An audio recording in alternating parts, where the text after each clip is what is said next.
আপনাদের সাথে আজকে শেয়ার করব নিমকির রেসিপি। এখানে দিয়ে দিয়েছি আমি ময়দা, কিভাবে দিয়েছি তো দেখতেই পাচ্ছেন। দিয়েছি লবণ, তারপর দিব এখানে চিনি দেওয়ার পর এখানে দিব কালো জিরা, আমি আপনাদেরকে এনে লিখে দিচ্ছি সুবিধার্থে।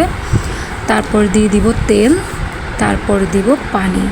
তো ভালোভাবে একদম নাড়িয়ে চাড়িয়ে নেবেন। আমি যেভাবে বানাই ওভাবেই আপনাদেরকে রেসিপিটা শেয়ার করলাম। তো এখন আমি এখানে ভালোভাবে নাড়িয়ে চাড়িয়ে একটা ডো রেডি করে নেবেন। ডোটা রেডি করার পরে যেভাবে রুটি বানানো হয়, পরোটা বানানো হয়, ঠিক সেম ওভাবেই করে নেবেন।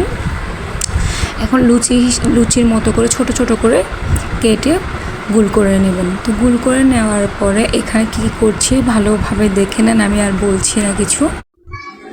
কেটে সুন্দর করে একদম চিকন করে করতে পারবেন, গুল করে করতে পারবেন, আপনাদের যেভাবে সুবিধা। আমি আমার যেভাবে সুবিধা হয়েছে ওভাবেই করলাম। তো কেটে নেওয়ার পর সুন্দর করে তেলে দিয়ে দিলাম। কি সুন্দর করে কুচি করে হয়ে গেল, ভালোই লাগছে।